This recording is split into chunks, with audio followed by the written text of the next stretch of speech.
Hello student, आज हम देखेंगे कि ऑप्टिकल डेंसिटी क्या होती है। हमने नॉर्मल डेंसिटी सुनी है, राइट। क्या होती है वो density? Something called mass density, total mass divided by the total volume. लेकिन आज हम देखेंगे something called optical density, not the mass density. क्या होती है ऑप्टिकल डेंसिटी? आइए देखते हैं। वी से कि हमारे पास अगर तीन मीडियम है,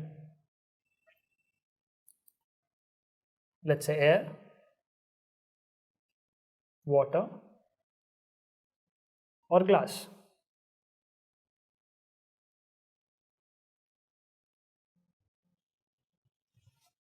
नाउ हमें पता है कि for the different medium speed of light is going to be different.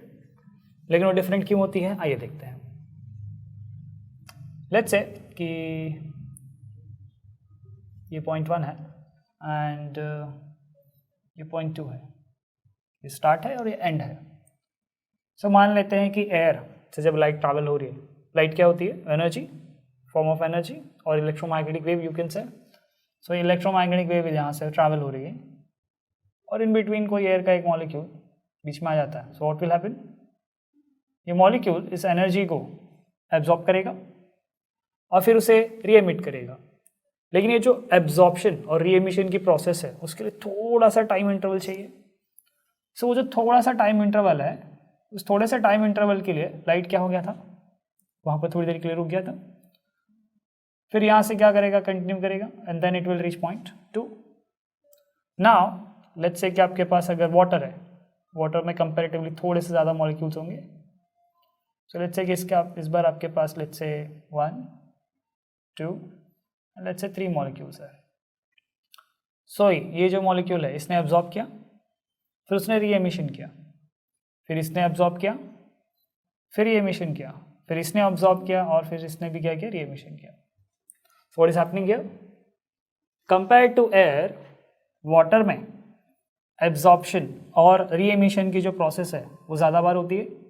यानी कि जो टाइम है, जो टाइम लॉस हो रहा है वो वाटर में क्या है? कंपैरेटिवली थोड़ा ज़्यादा। यानी कि पॉइंट 1 से पॉइंट 2 तक ट्रैवल करने के लिए जो टाइम चाहिए लाइट को, वो एयर में कम है बट वाटर में क्या है? ज़्यादा।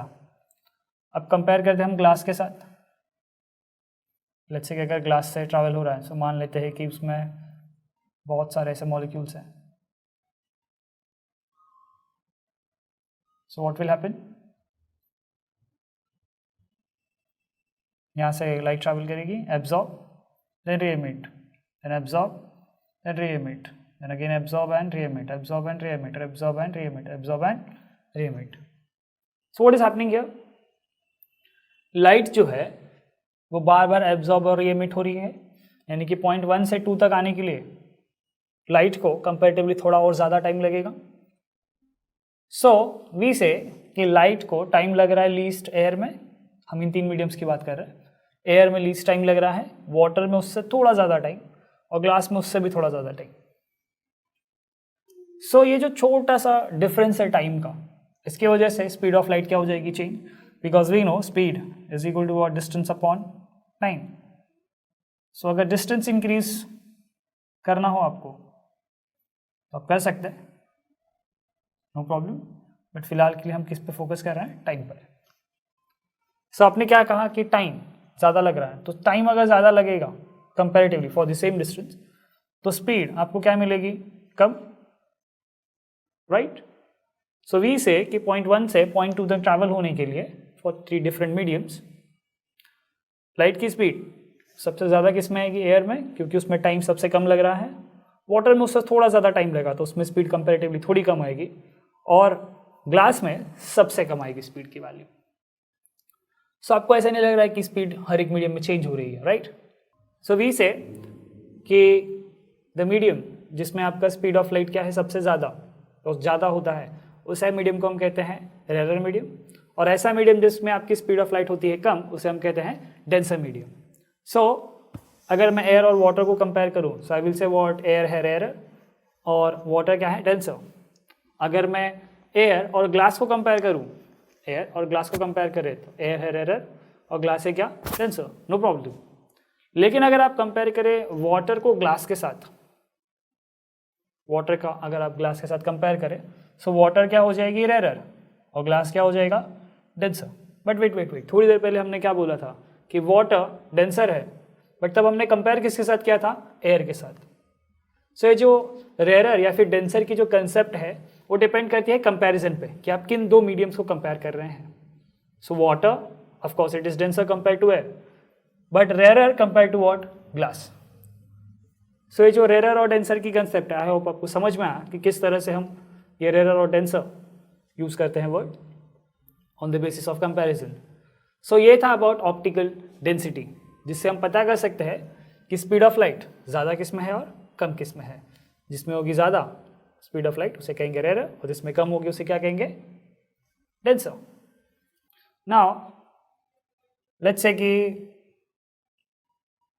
हमारे पास दो सब्सटेंसेस है, एक है हमारे पास लेट्स से ऑयल, और लेट्स से कि हमारे पास है वाटर। यहाँ पर ऑयल है और यहाँ पर वाटर है। अब सबको पता है कि ऑयल जो वाटर पे फ्लोट करती है, क्योंकि इसकी जो मास डेंसिटी है वो वाटर की डेंसिटी से क्या होती है? कम होती है, right? According to the mass density oil is rarer and what is what? Denser, but on mass density. But optically जब हमने ऑब्जर्व किया, जब लाइट के एक्सपेरिमेंट हमने किए ऑयल और वाटर के साथ, तो हमें क्या पता चला? ऑप्टिकली हमें पता चला कि ऑयल जो है वो कंपैरेटिवली क्या है? डेंसर।